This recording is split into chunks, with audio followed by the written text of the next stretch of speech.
Hello दोस्तों, quick cash में आपका स्वागत है। आर्थिक समीक्षा 2022-23 से जुड़े हुए महत्वपूर्ण फैक्ट को और जो है उससे जुड़े महत्वपूर्ण क्वेश्चन को हम लोग देख लेते हैं, क्योंकि यहाँ से भी क्वेश्चन में जो है पूछे जाते हैं एग्जाम में, और यहाँ से डाटा बेस्ड क्वेश्चन बहुत ज़्यादा पूछे जाते हैं। और आर्थिक समीक्षा जो है 22-23 जो जारी की गई है, इसमें कौन कौन से महत्वपूर्ण फैक्ट हैं उनको हम लोग एक एक करके देखेंगे। सबसे पहले अगर हम बात करें 2022-23 के बजट में आर्थिक समीक्षा में विश्व के विभिन्न क्षेत्रों में भारत को के स्थान के बारे में बताया गया है। ये बहुत ही महत्वपूर्ण क्वेश्चन है। ये पूछा जाएगा कि भारत जो है आर्थिक समीक्षा में जो बताया गया है, भारत किस क्षेत्र में किस नंबर पर पूरे वर्ल्ड में है। तो सबसे पहले अगर हम बात करते हैं तो वैक्सीन के निर्माण में हम पहले स्थान पर है। याद रखिएगा, पूरी दुनिया में हम वैक्सीन के निर्माण में पहले स्थान पर पहुंच गए हैं। ये बहुत ही महत्वपूर्ण फैक्ट है और ये हमें बताया गया है आर्थिक समीक्षा में। दूसरा है, 2 पहिया और तिपहिया वाहनों के निर्माण में भी हम पहले स्थान पर पहुंच गए हैं पूरी दुनिया में। दुग्ध उत्पादन में भी हम पहले स्थान पर आ गए हैं और याद रखिएगा उत्तर प्रदेश भी दुग्ध उत्पादन में पहले स्थान पर है। इसके अलावा कच्चे इस्पात के उत्पादन में भी हम दूसरे स्थान पर आ गए हैं। जापान को पीछे छोड़ करके हम दूसरे स्थान पर आए हैं कच्चे इस्पात के उत्पादन में। ये क्वेश्चन आर्थिक समीक्षा में है, फैक्ट के रूप में है, इसलिए हमसे एग्जाम में जरूर पूछा जाएगा। याद रखिएगा, मोबाइल फ़ोन के निर्माण में हम दूसरे स्थान पर पहुँच गए हैं और अंडा उत्पादन में हम तीसरे स्थान पर आ गए हैं। ये सब बातें हमें आर्थिक समीक्षा में ही बताई गई हैं। इसके अलावा ऑटोमोबाइल के क्षेत्र में हम तीसरे स्थान पर हैं। फार्मा उद्योग में हम तीसरे स्थान पर आ गए हैं। फार्मा मतलब दवाओं के निर्माण में हम तीसरे स्थान पर आ गए हैं। जबकि रेलवे के नेटवर्क में हम चौथे स्थान पर हैं। हमारे यहाँ रेलवे नेटवर्क में हम दुनिया में चौथे स्थान पर पहुँच गए हैं और विदेशी मुद्रा भंडार में हम 6 नंबर पर पहुँच गए हैं। ये बहुत ही महत्वपूर्ण, याद रखिएगा। विदेशी मुद्रा भंडार में हम 6 नंबर पर हैं। विश्व व्यापार के सेवा निर्यात में हम 7वें नंबर पर आ गए हैं। ये बहुत ही महत्वपूर्ण फैक्ट है और ऐसे क्वेश्चन एग्जाम में बहुत ज़्यादा पूछे जाते हैं। और विश्व व्यापार के सेवा आयात में हम 10वें नंबर पर हैं। तो निर्यात में हम सेवाओं के निर्यात में 7वें नंबर पर हैं, जबकि सेवाओं के हम आयात में 10वें नंबर पर दुनिया में हैं। ये बहुत ही महत्वपूर्ण फैक्ट है। इसके अलावा कुछ और फैक्ट की बात की गई है आर्थिक समीक्षा में, जैसे क्रय शक्ति समता PPP के अनुसार भारत दुनिया की तीसरी सबसे बड़ी अर्थव्यवस्था बन गया। आपसे अगर पूछा जाएगा कि क्रय शक्ति समता या फिर PPP के अनुसार दुनिया की तीसरी सबसे बड़ी अर्थव्यवस्था कौन है, तो तीसरी सबसे बड़ी अर्थव्यवस्था भारत हो गया है। ये काफ़ी महत्वपूर्ण है। और इसके अलावा बाजार विनिमय दरों में हम 5वें स्थान पर पहुंच गए। हमारी अर्थव्यवस्था 5वें स्थान पर है। किस मामले में? बाजार विनिमय दरों के मामले में। आपसे पूछा जा सकता है तो यहाँ कन्फ्यूजन हो सकता है। तो यहाँ पे आप याद रखिएगा, PPP के आधार पर तीसरी है, जबकि विनिमय के आधार पर ये 5वीं सबसे बड़ी अर्थव्यवस्था है। यह आर्थिक समीक्षा में बताया गया है। इसके अलावा इस बार गरीबी में काफ़ी कमी आई है और कितना % लोग या कितने लोग गरीबी से बाहर निकल के आए हैं, ये आर्थिक समीक्षा में बताया गया है। तो आर्थिक समीक्षा में प्रकाश डाला गया है कि UNDP ने के बहुआयामी गरीबी सूचकांक रिपोर्ट 2022 के अनुसार भारत में 41.5 करोड़ लोग वर्ष 2005-06 से वर्ष 2019-20 के बीच गरीबी से उभरे हैं। अगर आपसे पूछा जाएगा कि भारत में गरीबी से कितने लोगों को बाहर निकाला गया है आर्थिक समीक्षा के अनुसार और UNDP के अनुसार, तो याद रखिएगा 41.5 करोड़ लोगों को निकाला गया गरीबी से बाहर। ये फैक्ट आपसे पूछा जाएगा एग्जाम में, इसलिए इसको अच्छे से रटने की ज़रूरत है कि इतने लोग गरीबी से बाहर आए हैं हमारे यहाँ। और कब से आए हैं? तो 2005-06 से 19-20 के बीच में आए हैं। इसका मतलब सरकार की योजनाएं जनता तक पहुंची हैं। नेक्स्ट है, वर्ष 2047 तक भारत को ऊर्जा स्वतंत्र राष्ट्र बनाने के लिए राष्ट्रीय हरित हाइड्रोजन मिशन शुरू किया गया है। याद रखिएगा, भारत को ऊर्जा स्वतंत्र का मतलब ये हो गया, ऊर्जा में आत्मनिर्भर बनाने की बात की जा रही है भारत को, कि ऊर्जा में हम आत्मनिर्भर हो जाएंगे और हम किसी देश से कोई चीज़ का आयात नहीं करेंगे। तो हम 2047 तक लक्ष्य रखा है हमने भारत को ऊर्जा स्वतंत्र होने का। ये काफ़ी महत्वपूर्ण क्वेश्चन है, याद रखिएगा। एक बहुत ही महत्वपूर्ण आर्थिक समीक्षा में बात की गई है किसानों जुड़ा हुआ। भारत में 44.3 लाख जैविक किसान हैं और जो दुनिया में सबसे अधिक हैं। ये बहुत ही महत्वपूर्ण फैक्ट है, इसको याद रखिएगा कि पूछा जाएगा कि भारत में कितने जैविक किसान हैं, तो 44.3 लाख किसान हैं, जैविक खेती करते हैं, जो दुनिया में सबसे नंबर 1 पर है। ये भी आर्थिक समीक्षा के फैक्ट में ही बात कही गई है। इसके अलावा राष्ट्रीय कृषि विपणन योजना, नाम इसको कहते हैं, राष्ट्रीय कृषि विपणन योजना को नाम से जाना जाता है। इसके तहत 1.74 करोड़ किसानों और 2.39 लाख व्यापारियों को शामिल किया गया है। ये काफ़ी महत्वपूर्ण है कि पूछा जा सकता है कि राष्ट्रीय कृषि विपणन योजना में ई नाम के तहत कितने किसानों को शामिल किया गया है और कितने व्यापारियों को शामिल किया गया है। ये डाटा आपसे पूछा जा सकता है, इसलिए इसको गलत बिल्कुल मत करना, इसको रट लेना अच्छे से। नेक्स्ट है, भारत विश्व के 60% बाजार हिस्सेदारी के साथ सबसे बड़ा वैक्सीन निर्माता हो गया। ये मैंने फैक्ट आपसे बता दिया था, ये आपको याद रखना है। एक बहुत महत्वपूर्ण फैक्ट कहा गया है बजट में कि आर्थिक समीक्षा में कि भारत का लक्ष्य 2025 तक $1 ट्रिलियन अमेरिकी डॉलर की डिजिटल अर्थव्यवस्था बनना है। डिजिटल मतलब कि ऑनलाइन अर्थव्यवस्था के रूप में याद रखना, भारत ने लक्ष्य रखा है कि हम 1 ट्रिलियन अमेरिकी डॉलर की जो लक्ष्य रहेगा हमारा वो डिजिटल रहेगा, बाकी डिजिटल नहीं रहेगा 2025 तक। ये भी आर्थिक समीक्षा में ही बताया गया है, तो काफ़ी महत्वपूर्ण है। इसके अलावा दिसंबर 2022 के अंत तक भारत का विदेशी मुद्रा भंडार कितना हो गया है, तो 562.7 बिलियन अमेरिकी डॉलर हो गया है। ये डाटा आपको याद रखना कि भारत का विदेशी मुद्रा भंडार कितना है, और भारत जो है दुनिया में विदेशी मुद्रा भंडार के मामले में 6 नंबर पे पहुंच गया है। ये दोनों फैक्ट आपको याद रखना है, बहुत ही महत्वपूर्ण है, याद रखिएगा। तो विदेशी मुद्रा भंडार में हम इस समय दुनिया में 6 नंबर पर हैं, ये बहुत महत्वपूर्ण है। इसके अलावा आर्थिक समीक्षा में कुछ जो डाटा दिया गया है वो बिजली उत्पादन से दिया गया है, और याद रखना बहुत ही महत्वपूर्ण है। अगर ये कहा जाए कि कुल विद्युत उत्पादन में जो है सबसे बड़ा हिस्सा किसका है, तो थर्मल पावर का है। कोयले से जो बिजली उत्पादन होती है इसे हम तापीय ऊर्जा कहते हैं, इसे हम थर्मल पावर कहते हैं, और ये जो है 59.1% ऊर्जा उत्पादन का जो है भाग हमारा थर्मल पावर से होता है 100% में। तो 100% अगर विद्युत उत्पादन हमारे यहाँ होता है तो उसका जो है 59.1% थर्मल पावर अर्थात तापीय ऊर्जा अर्थात कोयला के जलाने से उत्पन्न होता है। दूसरा है अक्षय ऊर्जा से 27.5% ऊर्जा जो है 100 का अगर माना जाए तो ये अक्षय ऊर्जा से होता है हमारे यहाँ, दूसरा नंबर पे है। और तीसरा है सबसे बड़ा क्षेत्र है हाइड्रो जल विद्युत ऊर्जा, इसमें हम 11.7% विद्युत उत्पादन करते हैं, याद रखिएगा। तो ये तीनों परसेंटेज आपको याद रखना है, बहुत ही महत्वपूर्ण है, और यहाँ से जुड़े हुए क्वेश्चन एग्जाम में आपसे पूछे जाएंगे। अब हम लोग जो है आर्थिक समीक्षा से जुड़े हुए कौन से महत्वपूर्ण क्वेश्चन बन सकते हैं उसको हम लोग देख लेते हैं एक एक करके। वो क्वेश्चन बहुत ही महत्वपूर्ण है और सारे क्वेश्चन को अच्छे से देखिएगा, वीडियो को अंतिम लास्ट तक देखिएगा। हम लोग शुरू करते हैं, सारे क्वेश्चन को हल कर लेते हैं जो बहुत ही महत्वपूर्ण क्वेश्चन हैं। अब हम लोग आर्थिक समीक्षा 2022-23 के जुड़े हुए महत्वपूर्ण क्वेश्चन देख लेते हैं कि कौन कौन से क्वेश्चन बन सकते हैं और वो एग्जाम में आ सकते हैं। पहला क्वेश्चन है, हम लोग आगे बढ़ते हैं। पहला क्वेश्चन है, आर्थिक समीक्षा 2022-23 के अनुसार वित्त वर्ष 2023-24 के लिए कितना आर्थिक वृद्धि दर अनुमानित किया गया है। एग्जाम में आपसे पूछा जाएगा कि आर्थिक वृद्धि दर जो है 23 और 24 के लिए कितना निर्धारित किया गया है आर्थिक समीक्षा में, तो याद रखिएगा इसका आंसर है सी। ये फैक्ट के क्वेश्चन एग्जाम में आते हैं। तो 6 से लेकर के 6.8% का ये वृद्धि का अनुमान भारत की अर्थव्यवस्था का रखा गया है, वो भी आर्थिक समीक्षा के अनुसार है, अर्थात भारत सरकार के अनुसार है। ये बहुत ही महत्वपूर्ण फैक्ट है, इसको याद रखिएगा।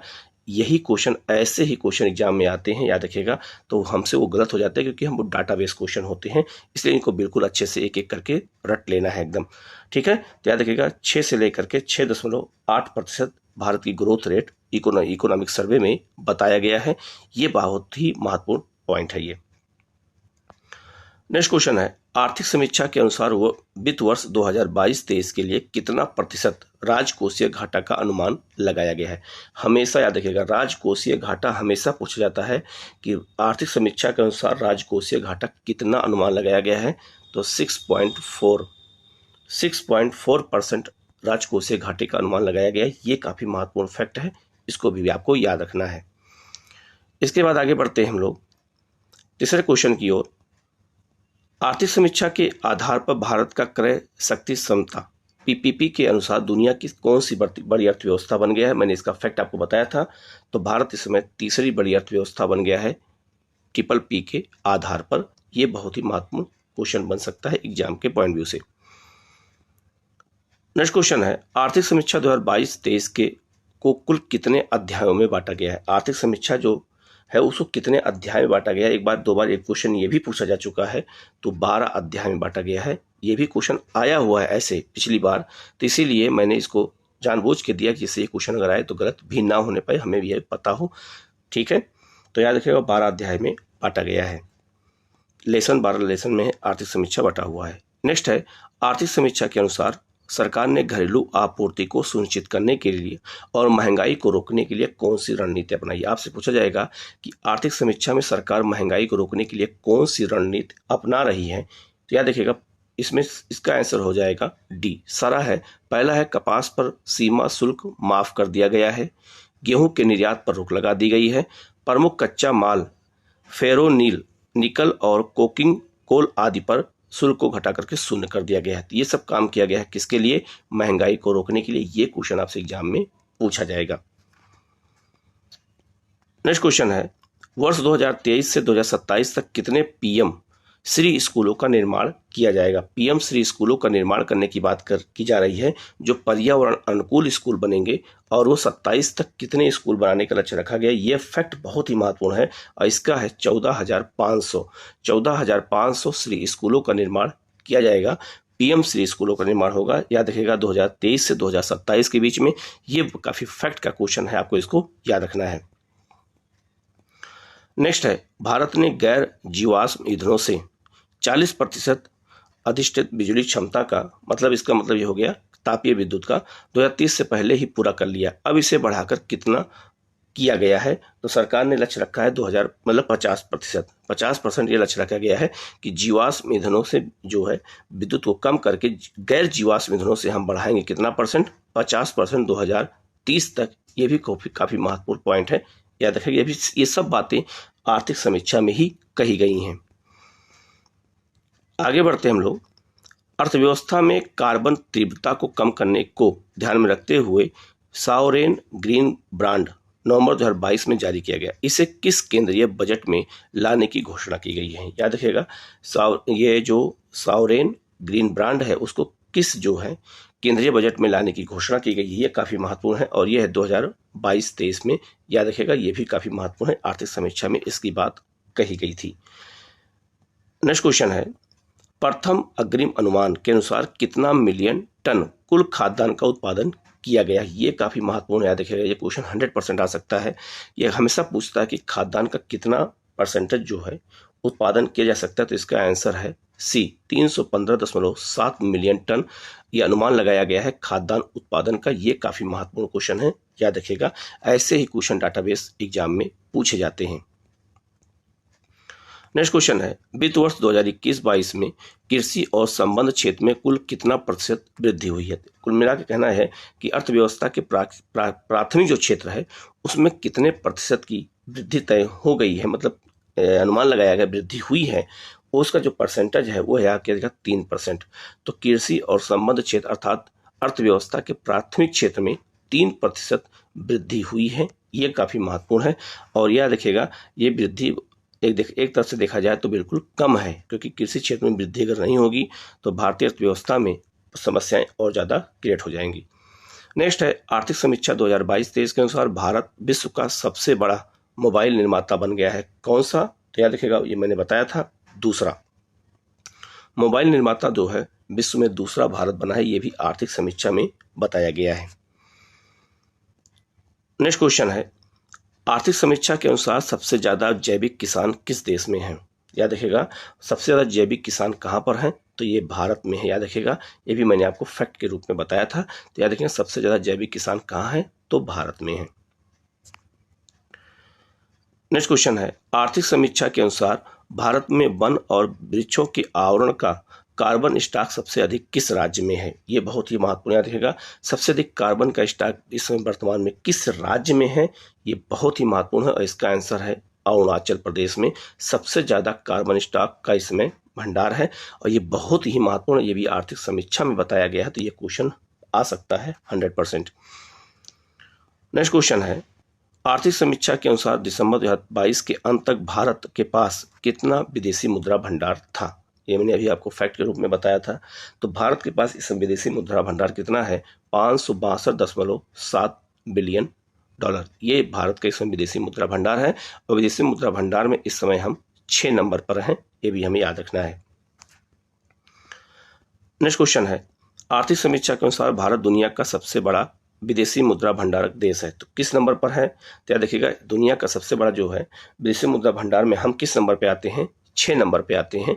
ये भी आपको एक तरह से फैक्ट में याद रखना है, अभी मैंने इसको बताया है। नेक्स्ट क्वेश्चन है, आर्थिक समीक्षा के अनुसार दिसंबर 2022 के अंत तक भारत पर कितना विदेशी ऋण हुआ है? याद रखिएगा विदेशी ऋण में नंबर 1 पर चीन है, लेकिन हमारे यहाँ विदेशी ऋण कितना है? तो याद रखिएगा 610.5 बिलियन डॉलर, इतना जो है हमारे यहाँ जो है इस समय क्या है? विदेशी ऋण हमारे देश पर है इस समय। आर्थिक समीक्षा में ये बताया गया है।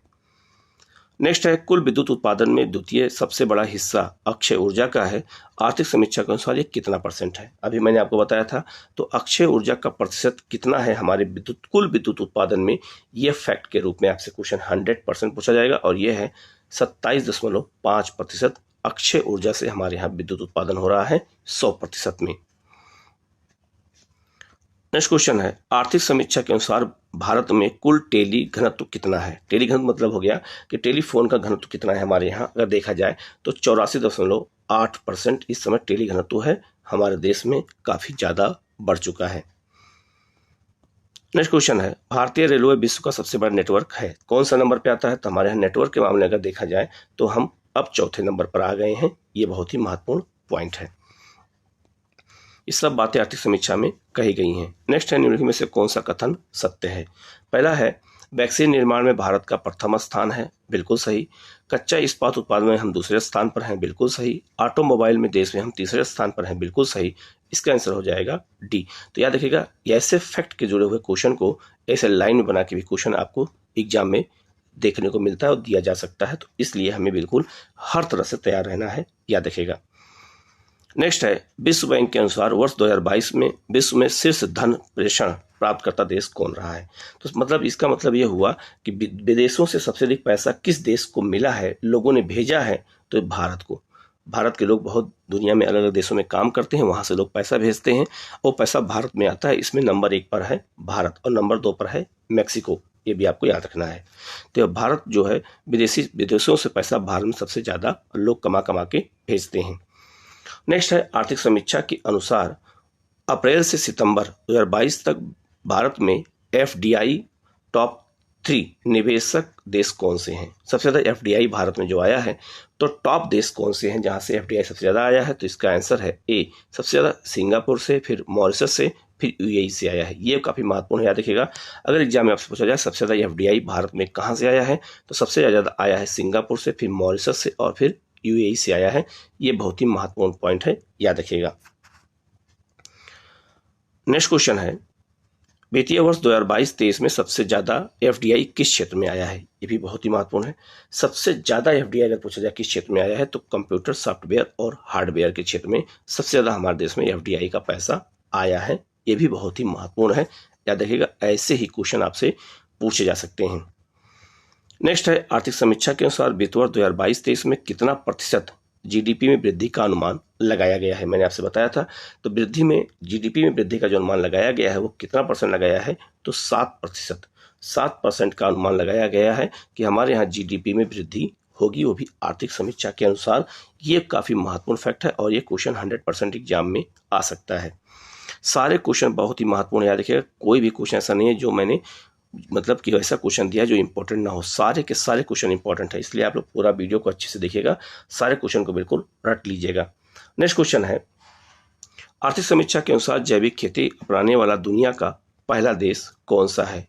ठीक है, पहला राज्य, माफ करिएगा, पहला राज्य कौन सा है? ये पहला राज्य पूछ रहा है, पहला राज्य कौन सा है जिसने जैविक खेती को पूरी तरह से अपनाया है? तो मैंने आप लोगों को पता भी होगा, ये सिक्किम है। बहुत ही महत्वपूर्ण क्वेश्चन है, याद रखिएगा। नेक्स्ट क्वेश्चन है, संयुक्त राष्ट्र बहुआयामी गरीबी सूचकांक के अनुसार 2005, 2006 और 2019-20 के बीच 2021 के बीच में भारत के कितने लोग गरीबी से बाहर हुए हैं? ये बहुत ही महत्वपूर्ण है, याद रखिएगा। अब भारत से गरीबी से जो बाहर हुए हैं 41 करोड़ लोग बाहर हुए हैं गरीबी से। ये काफ़ी महत्वपूर्ण क्वेश्चन है, याद रखिएगा। नेक्स्ट है, वित्त मंत्रालय के वर्तमान में मुख्य आर्थिक सलाहकार कौन थे जिनकी देखरेख में आर्थिक समीक्षा तैयार की गई? इस बार जो आर्थिक समीक्षा तैयार की गई है वो किसके देखरेख में हुआ है? तो B अनंत नागेश्वरन के देखरेख में आर्थिक समीक्षा को तैयार किया गया था इस बार। ये भी क्वेश्चन आपसे पूछा जा सकता है। नेक्स्ट है आर्थिक समीक्षा 2022-23 में वर्ल्ड इकोनॉमिक आउटलुक रिपोर्ट किसके द्वारा जारी किया गया। तो आज याद रखिएगा, इस बार समीक्षा में बताया गया है तो विश्व इकोनॉमिक जो आउटलुक होता है वर्ल्ड, वो किसके द्वारा जो है जारी किया गया है। ये काफ़ी महत्वपूर्ण क्वेश्चन बन सकता है एग्जाम में। तो ये है आपका IMF द्वारा जारी किया जाता है। नेक्स्ट क्वेश्चन है आर्थिक समीक्षा में विभिन्न देशों का नेट जीरो उत्सर्जन का लक्ष्य वर्णित है, जिसमें अमेरिका ब्रिटेन का लक्ष्य वर्ष कितना है। तो अमेरिका और ब्रिटेन का दोनों का जो लक्ष्य वर्ष है वो कितना है, तो 2050 है अमेरिका का, और हमारा कितना है, तो 2070 है।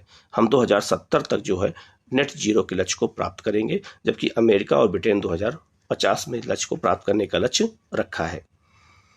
नेक्स्ट है आर्थिक समीक्षा में उल्लेखित LIFE का पूर्ण रूप क्या है। याद रखिएगा, इसका जो पूर्ण रूप है वो आपका है C, life style for environment, पर्यावरण के लिए जीवन शैली, ये अपनाने की बात कही गई है। लाइफ का फुल फॉर्म यही है। ये भी क्वेश्चन 100% एग्जाम में पूछा जा सकता है। नेक्स्ट क्वेश्चन है आर्थिक समीक्षा 2022-23 के अनुसार राष्ट्रीय हरित हाइड्रोजन मिशन से भारत किस वर्ष तक ऊर्जा के मामले में आत्मनिर्भर बनेगा। मैंने आपसे बताया था, तो आत्मनिर्भर भारत जो है कब तक बनेगा, तो 2047 तक बनेगा। ये भी लक्ष्य आर्थिक समीक्षा में बताया गया है, तो हमारे लिए काफी महत्वपूर्ण क्वेश्चन बनेगा। नेक्स्ट क्वेश्चन है आर्थिक समीक्षा में उल्लेखित शब्द JAM का पूर्ण रूप क्या है। ये आर्थिक समीक्षा में बताया गया था, तो इसका पूरा जो नाम है वो बहुत ही महत्वपूर्ण है, जन धन आधार मोबाइल, ये इसका नाम है, फुल फॉर्म है। ये आपको याद रखना है, ये भी बहुत ही महत्वपूर्ण है क्योंकि ये बजट में उल्लेखित किया गया है।